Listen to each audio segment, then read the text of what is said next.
আমার ভাইকে তারা পাথর দিয়ে হত্যা করেছে। ওই খুনি চাঁদাবাজ টেন্ডারবাজকে কি বাংলাদেশের রাষ্ট্র ক্ষমতায় দেখতে চান?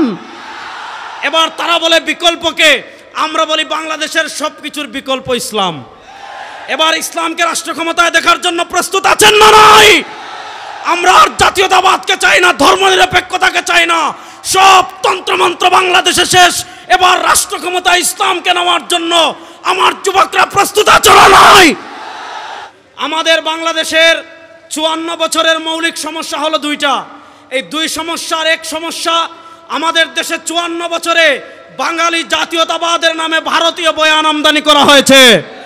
আমাদের দেশের আরেকটা মৌলিক সমস্যা হলো আমাদের দেশে ধর্মনিরপেক্ষতার নামে কাঠামোগত ইসলাম বিদ্বেষ চাষ করা হয়েছে।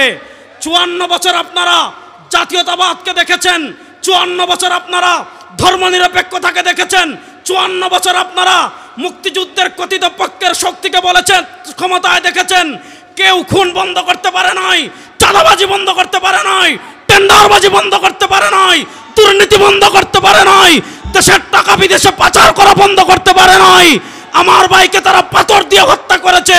ওই খুনি চাঁদাবাজ টেন্ডারবাজকে কি বাংলাদেশের রাষ্ট্র ক্ষমতায় দেখতে চান? এবার তারা বলে বিকল্পকে, আমরা বলি বাংলাদেশের সবকিছুর বিকল্প ইসলাম। এবার ইসলামকে রাষ্ট্র ক্ষমতায় দেখার জন্য প্রস্তুত আছেন না নাই? আমরা আর জাতীয়তাবাদকে চাই না, ধর্মনিরপেক্ষতাকে চাই না, সব তন্ত্রমন্ত্র বাংলাদেশে শেষ। এবার রাষ্ট্র ক্ষমতায় ইসলামকে নেওয়ার জন্য আমার যুবকরা প্রস্তুত আছে না নাই? এবার একটা স্লোগান দিয়ে সমাবেশ শেষ করব, তন্ত্রমন্ত্রের দিন শেষ, ইসলামের বাংলাদেশ।